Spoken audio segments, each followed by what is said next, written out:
Hello, hello, everyone. Welcome to day 5 of Health and Wealth Week. And today we are talking about some of those common blocks, those common stories, just things that can get in the way that we don't even realize can prevent us from reaching our goals and for living a happy and successful life, whatever that means for us, living full out, I often say. So I want to jump right into some of these common blockers and fears, if you will, that could really be holding you back. And it's my goal here that you are open and just kind of like take this all in, take notes, but be honest. Sometimes we're like, that's me.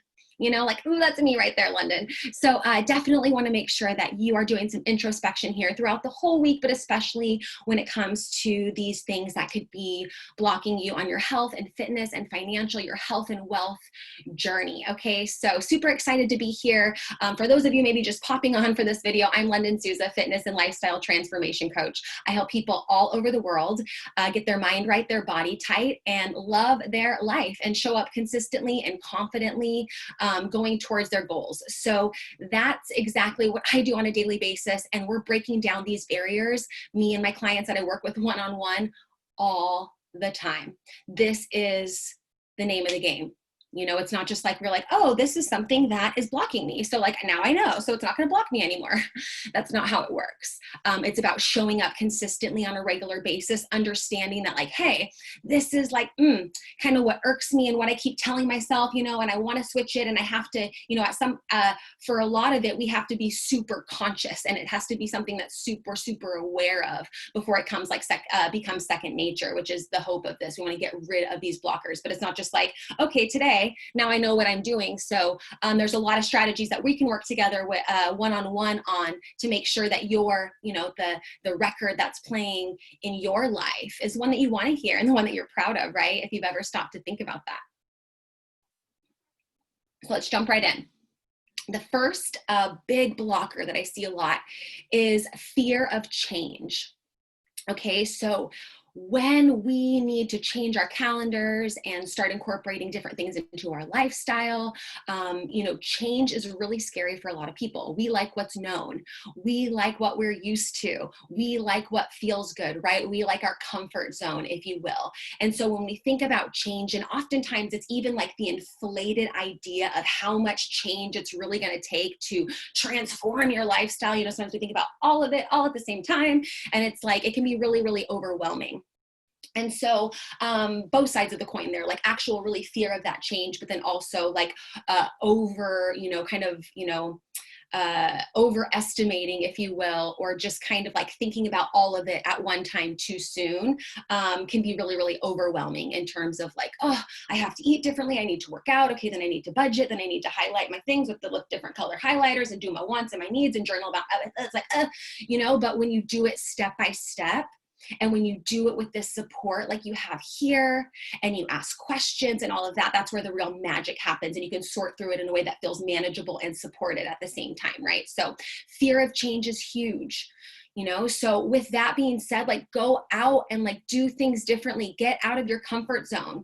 It was huge change when I moved from America to Austria. It's been a huge change transitioning, coming back into America. It was a huge change when I left my full-time job in Austria at Runtastic headquarters. And then I decided I wanted to do things on my own. Huge changes, so it's pivotal. It's so important that you get used to being uncomfortable and that you approach change in a way that, it's really important and valuable. And that's where the growth happens.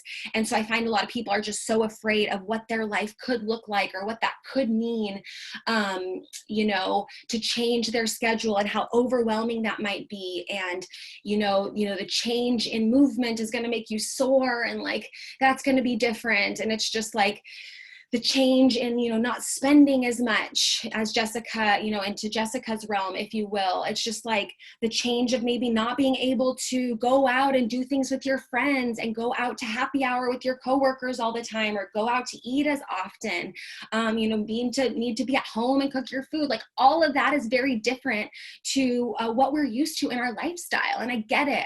And it's hard and it's uncomfortable, but that's where the magic happens, friends. And you don't have to do it alone. right?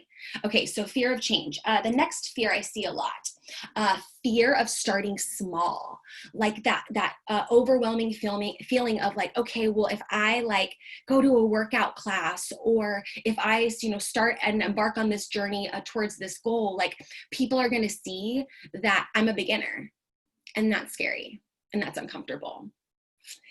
And yeah, I mean, we all have to start somewhere. We all have to start from the beginning at some point. Some of us start out in different endeavors earlier than others, but like, we can't compare, to put out a quote that I come back to all the time, is like, comparison is the thief of joy. Like just as soon as we get caught up in like, what other people are doing and what's worked for them and just all the things, like that takes away with really, takes away from us enjoying like our ultimate contribution.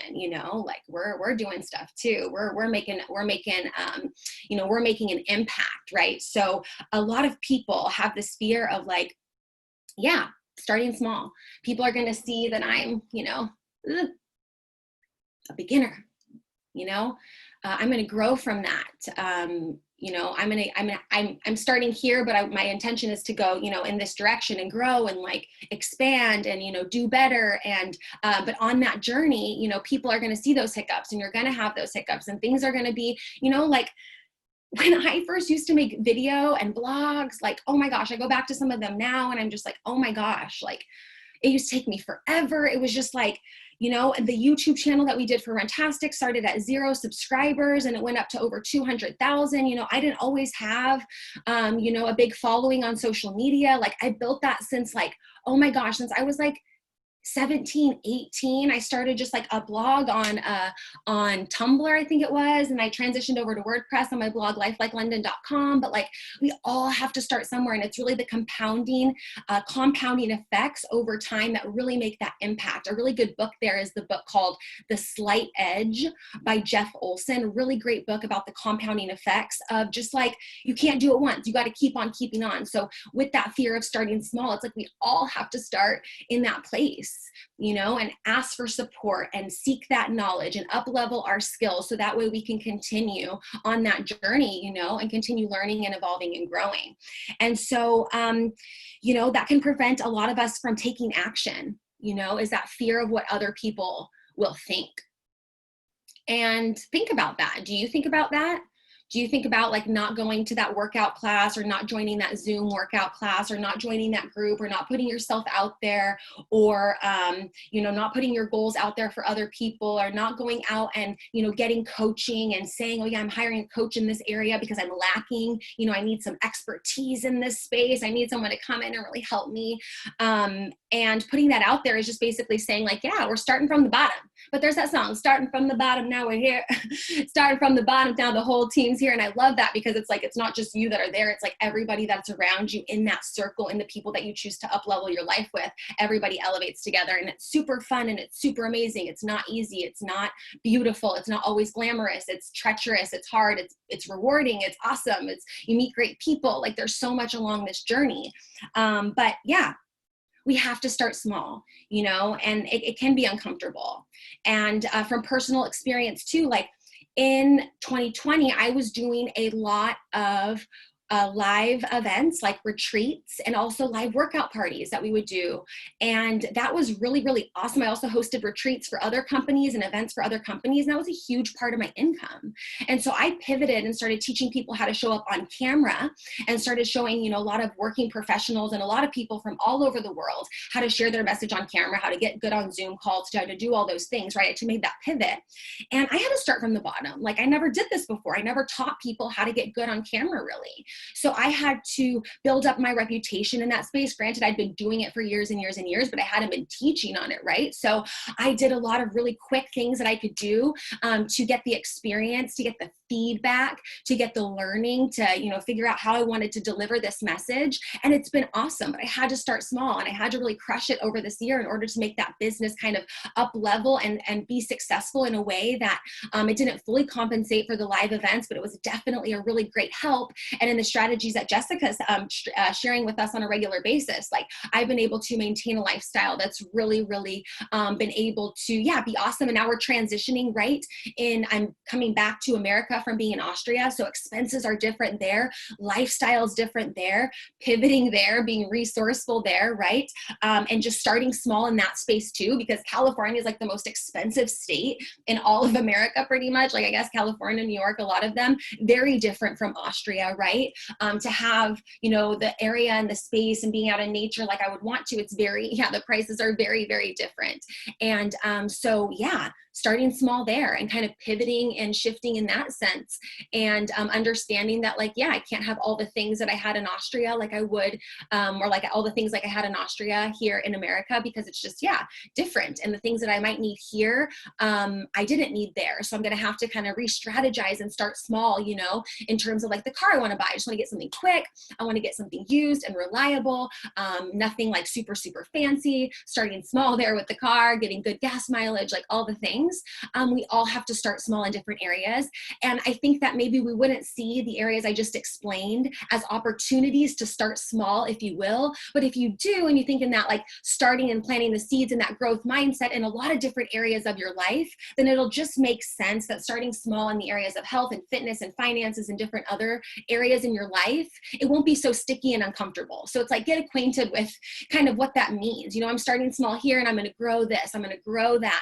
So that way it's just like part of who you are and what you do when you plant the seed and you start something. Does that make sense? Does that make sense? Okay, so let's jump into like the fear of failure and the fear of success. And I worked a lot with this, or about this, on with an amazing coach and friend of mine, Richard Furman. And he always talked about, you know, a lot of the fear of failure versus the fear of success. And oftentimes we think we're afraid of failure, but I beg to differ, because I feel like if you're afraid of failure, and you're failing all the time, I'm failing all the time. I'm not afraid of failure. I feel like I'm more the second one, which we'll talk about. Fear of failure. You know, I feel like I'm failing all the time. I'm learning all the time. There's so many things that I'm not, leveling up or like measuring up to, and I'm learning from, and I'm not executing right, or something goes wrong or whatever. So I feel like the fear of failure is not there, because it's like, that's what I'm doing on a regular basis, right? We all are. We're all learning and growing and trying and failing and succeeding and trying and failing and learning and growing, right? It's just like, we're always on that process. And so for me, it's never really like a failure. It's just kind of like, yeah, like a setback that kind of leads to a setup. And on the other hand is the fear of success. And I see this a lot in fitness. Okay. I see this a lot in people who will embark on like a journey to, 6-week or 12-week plan. I've seen this a lot with people I've worked with, where they'll do the whole entire thing. And then like a week and a half or like 2 weeks before, something will come out of left field, some excuse, well, not out of left field, because it's like part of the things that block us, right? But like, oh, I can't do this because this hurts, or I can't complete because I'm too stressed and I have this, and this going on at work. And they won't finish something till completion, because it's like, what does that mean when I'm successful? Do I have this new identity? What does it mean if I finished a 12-week plan, but I still don't feel like I'm physically where I should be, you know? And when we don't conquer a lot of that mindset stuff, it's really hard to, understand or identify like, okay, am I in that fear of failure, or am I in that fear of success mindset? And how can I kind of like get out of it a little bit, kind of get unstuck from it? And so I see a lot of self-sabotage when it comes to the fear of success too. And that's for me as well. It's like, I find that my perfectionist mentality and wanting to have all the ducks in the row before moving forward is definitely a self-sabotage thing that I have when it comes to, I think, an underlying issue of fear of success. I'm not afraid of failure. There's been many times where I've tried something and been like, oh, that didn't work. Okay, back to the drawing board. Let's do it again. But I find that like needing to feel like everything is perfect before moving forward is something that's preventing me from growing in a lot of areas of my life that I feel like I could be making exponential growth in. And I'm just being honest. And it's something that I work on a regular basis on myself too, right? If you're not doing the work, you can't teach the work. So fear of failure, fear of success. I don't know what that kind of looks like for you, or what one you can identify there. Maybe you're super successful. and like everything you touch turns to gold. Great. And you're afraid of like, oh my gosh, like what's going to happen, you know? That's, you know, whatever. That's a great problem to have too. Hopefully you're just continuing to be grateful and thankful for the abundance and the blessings. I mean, we all have so much abundance in our lives. We all have so much to be thankful and to be grateful for, to be able to join a week like this and to be able to connect and be able to learn. Like this is really valuable and really awesome. So it's so great that you guys are here in this space, because to be able to do this is just kind of really where the magic's at and really where the honey is at there. So fear of change, fear of starting small, and fear of success or fear of failure. And challenge what you think about that. Think about what you're thinking about. Journal about this and say like, okay, you know, what would change in my life and how can I get more comfortable with change?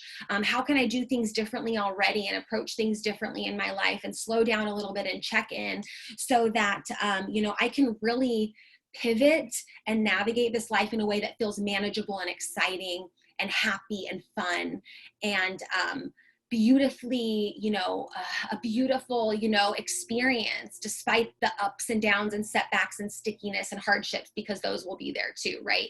They'll always be there. And I'll say this time and time and time again, you don't have to do this alone. In fact, you shouldn't do this alone.